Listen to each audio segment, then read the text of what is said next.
Premotobre Kasee na ugusu a osho Adom TV so me ento so na Accra Circuit Court de womo ensem ni nyina ba na wie yefa Akuapem Poloo ho na no yi o se ne bed na wodanti oja na deja de ekire ne ba no sabre na owo mfinso no ni senti ye tebiri asam no ekoko na court hwe mu wie ye no oyin se won kodam 90 days Adom TV Kasee eto so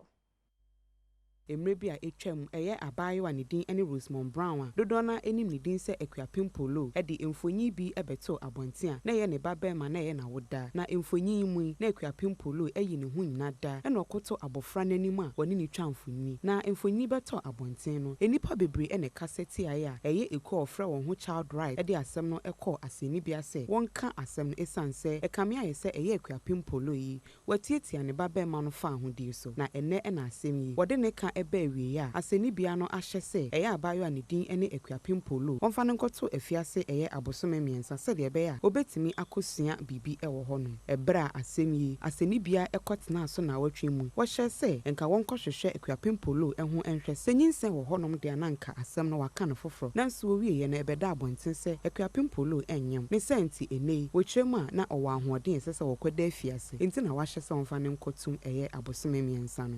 wo wieye ene osan etwa sika eto so se Akuapem Poloo entwia na ebra asemi beto abonten ne lawyer ni ekasae. I'm a bit disappointed anyway. Considering the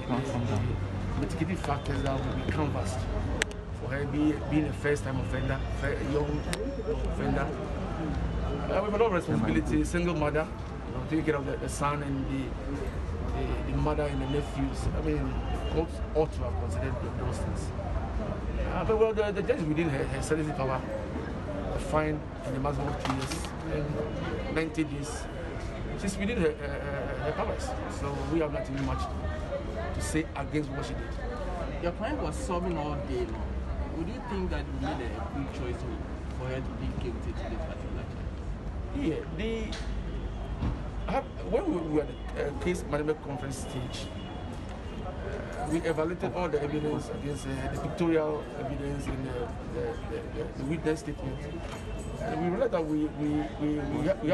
don't have a good case. You know, so when the case goes to a full trial, the sentence will be harsher. Assuming we are going through the whole trial, maybe 2-3 months we are done, and she's found culpable. Na wo Akuapem Poloo ne ye de no ekoto afiase ye ho nsem wo ba social media ye Twitter hard ya na ne wo Twitter ne de ono a ne dikane se de wo pese wo trending no de ne de wo demu live and colored ya wo manfo bi ehre wono mo adwene efa sa di jail term no ho nti no wo ba samejamfi na edikan ewa hai na all can't need the sentence given to Akuapem Poloo is very harsh and high-handed. As a Samijamfi, the dear or non so editor ho and no Ricky legend and so the Ebi Abaha. Well, I hope so. Well, we need the other replying to or no the reply number one no engraced and so dear our reply Samin so a woha and you know but trend and a dear Akuapem Poloo or no and a trendy a war aha see our Twitter or no ena trendy ewo ho a se wa me here say breaking news Akuapem Poloo jailed 90 days enti no so de no Rosemond Brown Akuapem Poloo award winning actress okay enti no Akuapem Poloo uko ne Twitter account a de wo ho so eno no fakojo de ni Akuapem Poloo with a criminal record just because of birthday shoot no be every idea will be good idea then so ne dear no na KJ say Cardi B's twin sister Akuapem Poloo to spend 90 days 3 months in prison ne dear also de eba ye no Palangu Mufasa young OG also dear or say saw this and I kept advising Akuapem Poloo from time but she didn't listen. Look what happened now. Into ono so adie efa Akuapem Poloo we Twitter de omanfo enso Twitter no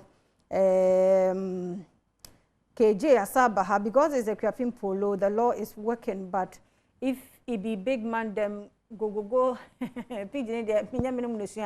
court 27 years, then everybody go forget the case. So dear, or they are no. And tell me, say, none of the Twitter, one of the Akuapem Poloo, him, and some will ever officer, except for so a drink, say.